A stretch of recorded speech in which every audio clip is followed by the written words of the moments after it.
우리는 지난 시간에 베드로와 요한이 그 미문이라고 하는 아름다운 문인데 그 문으로 들어가서 하나님 앞에 기도하기 위해서 또는 말씀을 가르치기 위해서 성전에 들어가려고 했던 겁니다. 근데 그 들어가는 입구라고 할 수 있는 곳에서 40년, 오늘 말씀 끝자락에 보면 40이 넘었다고 소개합니다. 40살이 넘은, 이름은 밝히지 않는 한 남자, 날 때부터 한 번도 걸어본 적이 없는 안진뱅이의 삶을 살 수밖에 없었던 장애인인 그가 베드로와 요한에게 도움을 요청합니다. 그 도움이라는 것은 사실 구걸이에요. 좀 달라는 거죠. 가지고 있는 것 달라는 거예요. 물론 베드로와 요한이 특별하게 비싼 옷을 입어서 많은 것을 기대했거나 그러지는 않았을 거예요. 지극히 평범한, 오히려 가난한 옷들을 입지 않았을까라는 생각이 들어요. 그랬다면 그의 기대는 크지 않았을 거예요. 금을 줄 것이다 이런 생각을 하진 않았을 거예요. 그냥 어느 정도 빵 하나 먹을 수 있는 정도만 자비를 베풀어 달라는 마음으로 구걸을 했고, 베드로와 요한은 그에게 정말 필요한 것이 빵이 아니라 예수 그리스도의 은혜라는 것을 그들은 확신했고 믿었어요. 그래서 그에게 나사렛 예수 그리스도의 이름으로 명하노니 일어나 걸으라고 명령을 했고, 그를 잡아 일으키자 일어났습니다. 그리고 걷고 뛰었고 하나님을 찬양했다라고 말씀을 나누었습니다. 그리고 나서 사실 이 소문이 온 예루살렘에 퍼졌다 그랬어요. 날 때부터 40년 동안 안진뱅이로 살았던 사람을 모르지 않았다는 얘기예요. 왜냐하면 이 사람이 늘 여기 앉아 있었어요. 그러니까 성전을 얼마나 많이 다니겠어요. 이스라엘 백성들이 절기 때뿐만 아니라 하루에 2번씩 금식하며 기도했으니 그들의 신앙의 중심은 예루살렘 성전이에요. 그 예루살렘 성전에 얼마나 많은 사람들이 지나다니면서 그곳에 늘 있었단 이야기예요. 이 사람이 늘 그 자리에 있어서 40년을 구걸한 건 아닐 거예요. 몇 살부터 구걸했는지는 알 수 없지만 꽤 오랜 시간 그는 구걸의 삶을 살아야 했을 것이고, 그랬다면 수십 년 동안 이 사람을 보아왔고 한 푼이라도, 우리가 말하는 한 푼이라도 도움을 준 사람이라면 더더욱 이 사람이 누구라는 것을 기억을 했을 거예요. 근데 그가 오늘 말씀해 보면 옆에 있었다 그랬어요.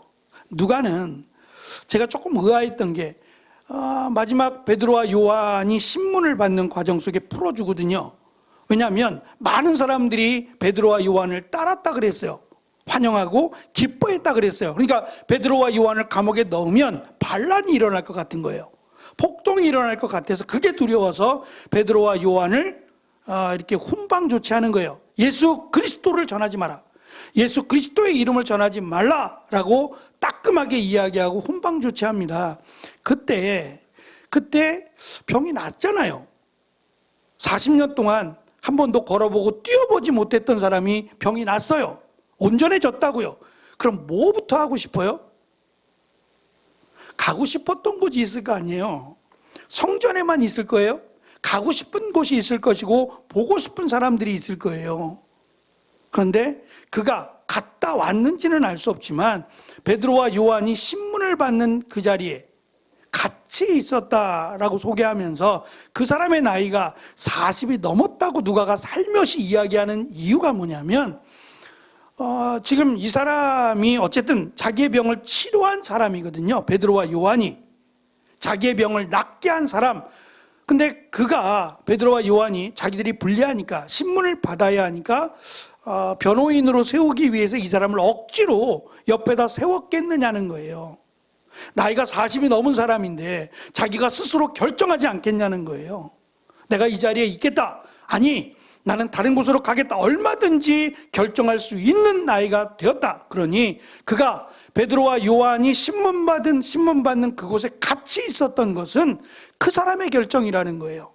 이름은 밝히지 않지만 그 나이가 40 이상 된 그가 스스로 결정을 내리고 베드로와 요한 옆에 있었다는 얘기입니다. 올해는 국회의원 선거가 있어요. 그래서 나라를 위해서 이제는 파란색, 빨간색 이런 색깔을 따지지 말고 정말 우리 지역을 위해서 열심히 일할 사람들을 저는 선출해야 된다고 생각을 해요. 영향을 미치지 않을 수는 없어요. 그렇지만 좀 꼼꼼하게 따져보고 정말 나라를 위해서, 국민들을 위해서 일할 사람들을 정말 그들이 국회의원 후보로 내세웠으면 좋겠고, 우리도 그냥 도장을 그냥 찍는 것 간단하게 생각하지 말고 좀 살펴야겠다라는 생각을 갖습니다. 위에서 기도해 주시고, 이제 얼마 남지 않아서 그런지 모르지만 긍정적으로 좀 이렇게 다른 사람들을 세워주는 게 아니라 날카롭게 비판을 하고 저 사람은 안 된다라고 이 흑색 논쟁을 펼치는 모습을 볼 때 아직도 멀었구나라는 생각을 가져요. 국회의원들을 보면서, 정치인들을 보면서 가장 피부로 느껴지는 것 중에 하나가 이들은 참 눈치가 빠르다는 생각이에요. 백성들이, 국민들이 무슨 생각을 하는지, 무엇을 그리워하고 무엇을 원하는지에 대해서 참 관심이 많아요. 그러니까 조그만 어떤 사건이 터지면 그 사건을 물고 늘어져서 이득을 보려고 그래요. 그러니까 정말 눈치에 목숨을 거는구나 라는 생각을 갖습니다. 저는 사실 정치를 잘 몰라요. 그냥 나이가 들어가니까 듣는 풍월이 있어서 그런 거지, 저는 정치 얘기를 하자면 할 말이 없어요. 아는 게 없어서 이러쿵저러쿵 못해요. 그러니까 지난번 시차례에서 목사님들이 1박 2일로 시차례 모임을 가질 때에도 뜬금없이 어떤 목사님이 정치 얘기를 꺼냈어요. 정치 얘기를 꺼내서 뭐 이재명 씨가 어쩌고 저쩌고부터 시작해서 그러니까 좋아하는 사람도 있을 것이고, 나는 싫다 그런 사람도 있을 거 아니에요. 그래 그렇구나 그러고 끝나면 될 거 아니에요. 너는 좋아하니? 나는 별론데? 그럼 끝나야 되는데 설득을 하기 시작했어요. 좋아해야 된다, 싫어해야 된다는 설득을 나랑 똑같은 생각을 해야, 밤을 샜어요. 그래서 제가 그랬어요. 이제 들어간 지 얼마 안 됐긴 했는데 같이 있는 친구, 다시 이런 정치 얘기 꺼내면 나 안 가요. 남는 게 뭐예요? 서로에게 상처만 된 거 아니에요? 그렇다 그래서 그렇구나, 당신이 싫어하니까 나도 싫어할 거야, 당신이 좋아하니까 나도 좋아할 거야, 그랬냐고. 안 그랬지 않냐고. 결국은 그냥 자기들 주장만 실컷 하다가 밤샌 거 아니냐고. 난 다음부터 정치 얘기하면 안 갈 거라고. 도움이 안 된다. 이러자고 모인 거 아니지 않느냐. 난 정말 안 했으면 좋겠다. 그냥 자신들의 소신대로, 물론 친한 친구가 있고 누군가는 정말 설득을 해야겠다라는 마음이 들면 개인적으로 하세요. 이렇게 공식적인 모임에서 이런 이야기는 꺼내지 않았으면 좋겠다라고 말씀을 드렸어요. 어쩔 수 없다고는 할지라도 저는 행복하지 않았어요. 우리가 잘 아는 세상을 떠났습니다만 전두환 씨요. 지금도 좋아하시는 분들이 있을지 모르지만 저는 그냥 역사적으로 볼 때에 그가 한 행동이 옳았느냐라고 보면 옳지 않았어요. 그러니까 공식적으로 하지 못했지요. 눈가림으로 아웅했죠. 근데 그때 6.29 선언을 하고 나서 그 다음에 이제 대통령이 노태우 대통령이 되죠. 근데 이 노태우 대통령도 사실은 전두환 대통령이 같은 색깔을 갖고 있는 분이에요. 근데 이분이, 제가 눈치 얘기를 하면서 이 말씀을 잠깐 드리는 거예요. 노태우 대통령 하면 떠오르는 이야기 있으세요? 생각나는 거 있지 않으세요? 그렇죠. 대표적인 이야기가, 나는 이 사람은 보통 사람입니다. 갑자기 뜬금없이 왜 보통 사람론을 세웠을까요?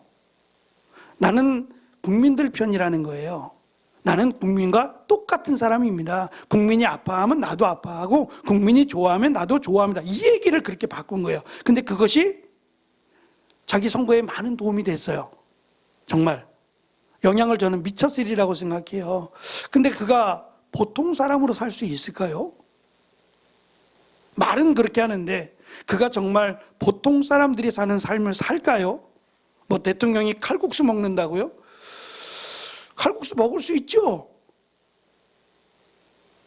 근데 늘 삶이 우리와 같은, 어디에 기준을 두고 살아가는지 모르지만 그럴까요? 결국은 눈 가리고 아웅 같은 생각이 들어요. 좀 정말 진솔한, 정직하고 신실한 그런 대통령을 위해서 누가 나올지 모르지만 그렇게 기도해 주셨으면 좋겠어요. 정말 역사에 흠이 되지 않을 사람이 대통령이 되었으면 좋겠다라고 하는 바람으로 나라를 위해서, 특히 정치하시는 분들을 위해서 기도해 주셨으면 좋겠어요. 지금 종교 지도자들이 딱 그래요. 딱 눈치 보는 겁니다. 예수님을 잡아 죽였던 사람들이에요. 그 사람들이 가만히 보니까 많이 익숙한 사람인데 라고 하면서 이 사람들이 예수와 함께 있던 자라는 것을 깨달았다라고 하면서 13절은 시작합니다. 평범한 사람인 줄 알았다는 거예요. 보통 사람인 줄 알았는데 보통 사람들이 아니다라는 걸 깨달았다는 거예요. 그러면 어떻게 해서든지 엮어서 예수를 죽였던 사람들이 이들도 죽이면 돼요. 그런데 눈치를 보니까 이 사람들을 따르는 많은 무리가, 그리고 오늘 말씀 16절을 잠깐 보시면 누구나 예루살렘에 있는 사람이라면 누구나 이들이 큰 표적을 이라고 얘기해요.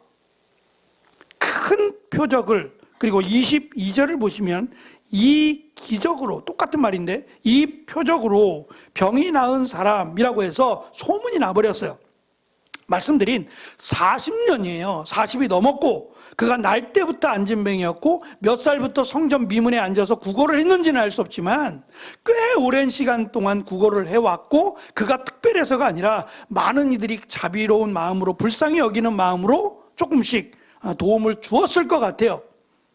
또 자비로운 마음이 구원을 받은 자들의 특징으로 유대인들은 생각했으니까 억지로라도, 자원하는 마음이 아니라 보이기 위해서, 내가 의롭다라는 걸 보이기 위해서라도 이렇게 동전을 던져주었을 거예요. 그랬다면 이 사람에 대해서 많은 사람들이 알고 있었을 겁니다. 예루살렘에 있는 사람이라면 특별히 더 이 사람에 대해서 알고 있었을 텐데 그가 일어나 있어요.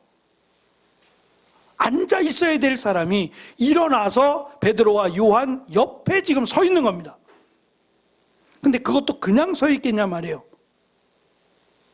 자신의 병을 치료한 사람들 뿐만 아니라 나를 고친 것이 예수 그리스도의 이름의 권세로 고쳤다라는 것을 함께 이야기하고 있지 않았겠냐는 거예요. 눈치를 봤다면, 종교 정치인들, 종교 지도자들처럼 눈치를 봤다면 도망가야 돼요. 도망가면서 슬금슬금 사람들이 없을 때, 그들이 없을 때 나와서 전하고 또 도망갔다가 그렇게 해야 되는 거예요. 그런데 어찌 보면 잡힐 것을 알고 있었던 것처럼 솔로몬 행각에서 말씀을 가르쳤다고 지난 시간에 우리가 함께 나눴어요. 그곳에서 유대인들이 토론하는 장소였다 그랬어요. 그런데 기독교인들에 의해서 그 자리가 빼앗기게 됐어요. 그들이 모여서 말씀을 가르치고 그곳에 모여서 기도하기를 시작하니까 자기들이 에이, 내가 똥이 더러워서 피하지 라는 마음으로 그들을 피해서 같이 있으면 어울리게 된다고 생각하니까 그들이 스스로 피해버린 거예요. 그리고 그 자리는 기독교인들이 모여서 말씀을 가르치고 기도하는 자리가 되어버렸어요. 그 소문이 나자 서둘러 종교 공예원들이 모이기 시작했고 그들을 잡아다가 신문하기를 시작하는 겁니다. 예약도 없는, 그리고 예정돼 있지 않는 갑작스러운 신문이라고 생각합니다. 그들이 이렇게 이야기합니다. 그들이 논쟁을 해서, 가르치는 자들이니까 특별한 사람이라면 무언가를 더 준비해 왔을 것이고 보다 말씀을 잘 아는 사람, 말을 잘 하는 사람을 데리고 왔을 거예요. 그런데 평범한 사람인 줄 알았다라고 하니까 그렇게 말을 잘하는 대표적인 사람은 아니고 자기들이 가도 이길 것이다 라고 생각한 사람들이 와서 논쟁을 펼쳤는데 졌어요. 이길 수가 없는 거예요. 그래서 보통 사람이 아니구나 라고 생각을 하게 된 거예요. 그런데 이 말씀이 예수님께서 누가복음 21장 5절에 15절에서 이런 말씀을 하셨어요. 내가 너희에게 말과 지혜를 주어 너희 원수 가운데 그 누구도 너희를 맞서거나 반박하지 못할 것이다 라고 말씀하셨어요. 그러니 베드로와 요한이 특별해서가 아니라 사실은 예수님의 말씀처럼 은혜를 부어주셔서 그들이 정확하게 구약에 있는, 특별히 구약에 있는 말씀들을 통해서 그들과 논쟁을 하니 그들이 이길 수 없었던 거예요. 왜냐하면 구약에 있는 말씀들을 어떻게 다 이해를 하겠냔 말이에요.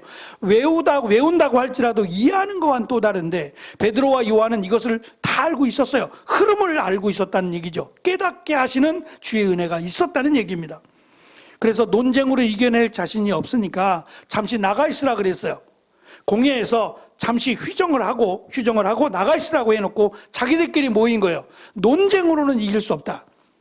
논쟁으로 이겨야 죄를 얽어맬 수 있는데 논쟁으로는 이겨낼 수 없으니 이것이 죄다라고 판결을 못하니 안 되겠다. 그냥 더 이상 예수의 이름으로 가르치지 말자라고 훈계하고 내보내자라고 결론을 내리게 됩니다.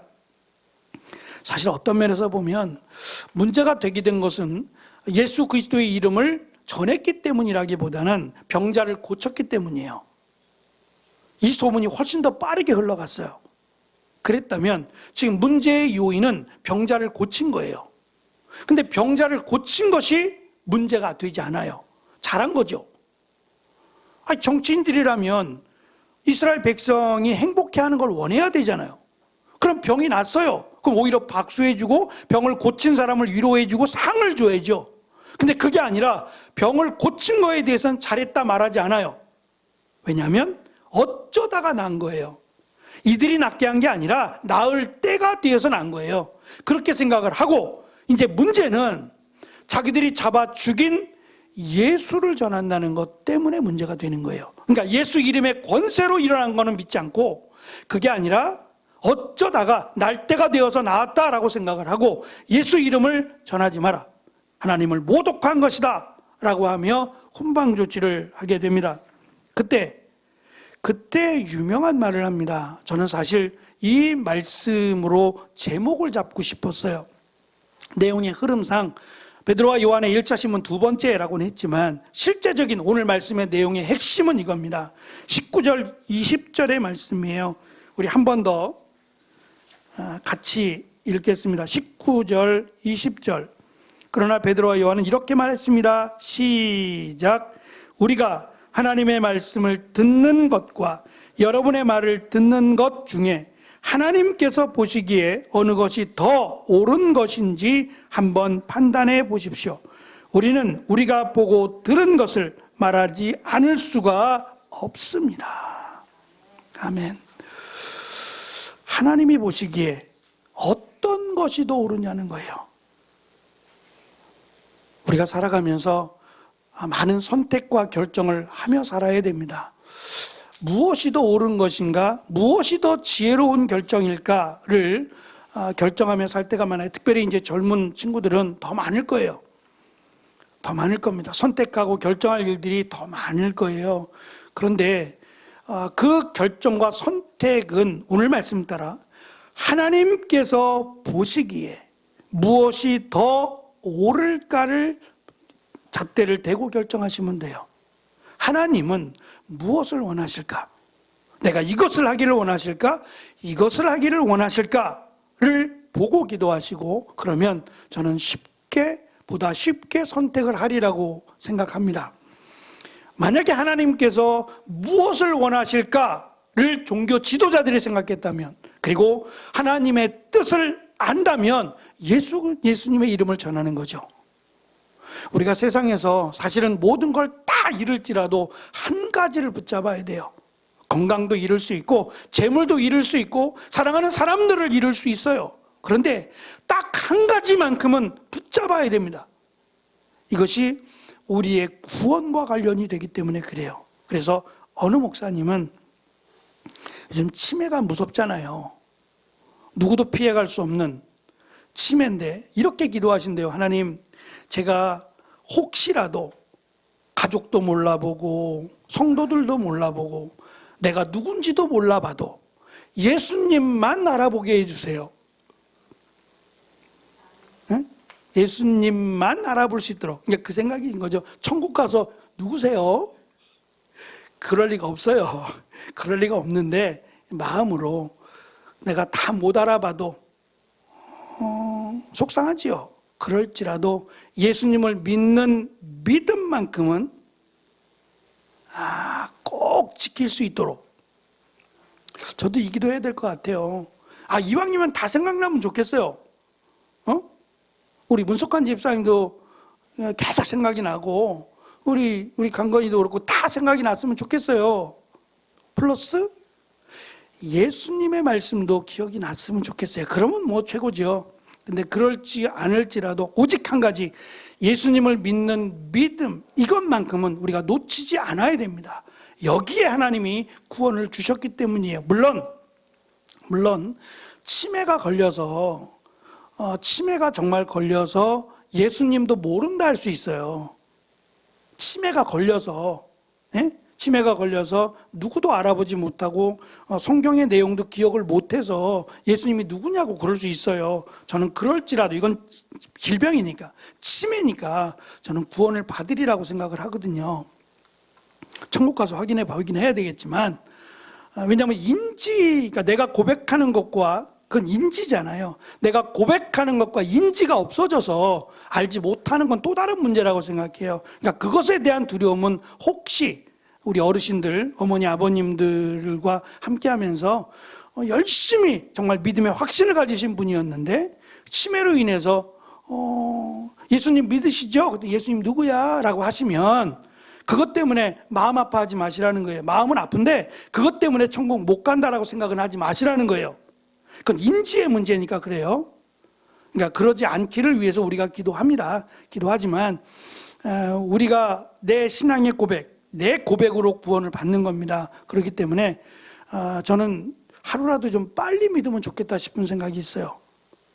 좀 빨리 예수님을 더 많이 믿다가 천국 갔으면 좋겠다. 누구 말 맞다나 천국 가서 할 말은 좀 있어야 되지 않아요? 내가 너 뭐하고 왔니라고 물어보시면 열심히 일하다 왔는데요, 열심히 돈 벌고 왔는데요, 요 말만 하고 끝날 건 아닌 것 같아요.